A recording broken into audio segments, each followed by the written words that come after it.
The Court of Appeal ruling on Friday, June 23rd was really something. Yeah, it was a landmark ruling. But very many people are puzzled, including me, because it appears an issue which is very simple, cut and dried, it's in the Constitution, it's written black and white, is now a question of legal interpretation. Really, when you think about it, it's like saying the rights of Kenyans, yeah, the Bill of Rights, which gives Kenyans, individuals their rights, is a question of legal interpretation. Gosh. Or it's like saying robbery with violence is subject to legal interpretation. Yeah, that's really what this case is all about. Anyway, legally, 2017 presidential polls have been quite something, yeah? And I'm sure they'll be quoted many decades, many years from now as a point of reference. I believe this particular court case will be quoted as the turning point in democracy in Kenya. Okay?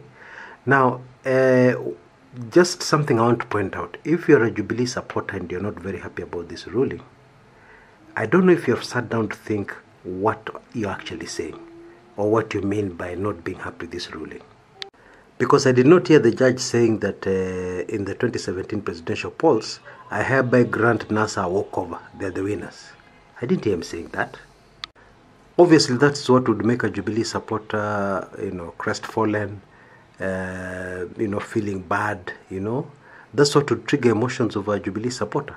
So in this case, if the IBC passed a very simple ruling that the results announced at the polling stations are final and cannot be altered by anybody except a court, yeah, then that means it can only mean one thing really. It means that Jubilee, as a Jubilee supporter, you are disappointed because you are relying on rigging to win the election. It's as simple as that. There can be no other reason for a Jubilee supporter not to be happy at this ruling. And as I've said many times, this is not a case for Jubilee, it's not a case for NASA. In fact, the way the newspapers put it was terrible. It's a win for NASA. How? It's a win for free and fair elections in Kenya. Because today it's NASA. Let's assume, or let's imagine that NASA wins these elections.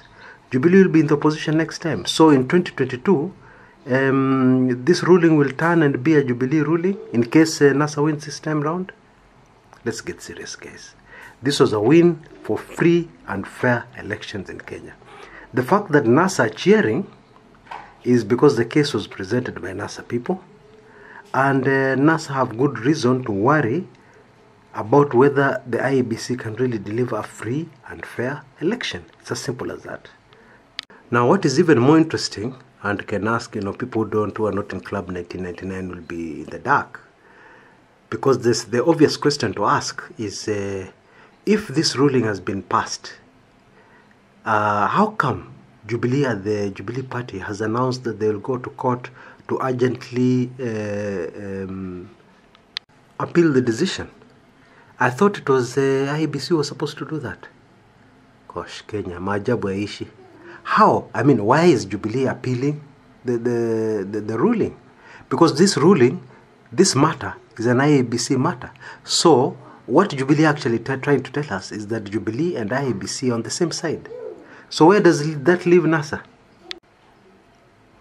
I ask again, where does that leave NASA?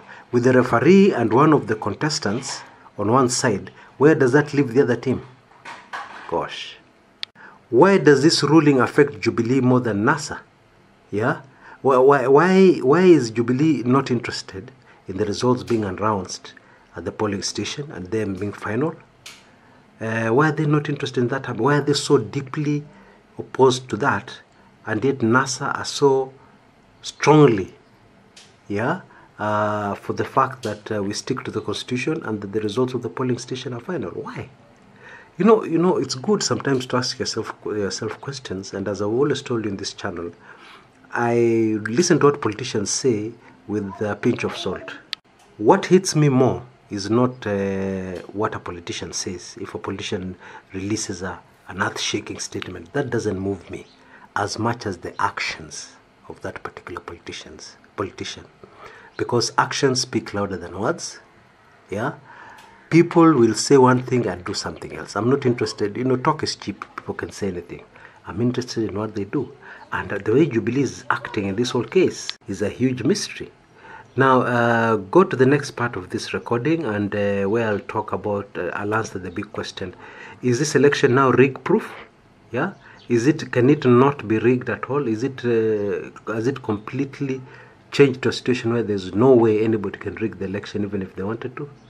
Well, the answer to that question will surprise you. As usual, just click on that link at the top left-hand corner of your screen, which you can see right now, and I'll see you in part 2 of this recording. This is Chris Kumekucha. See you there.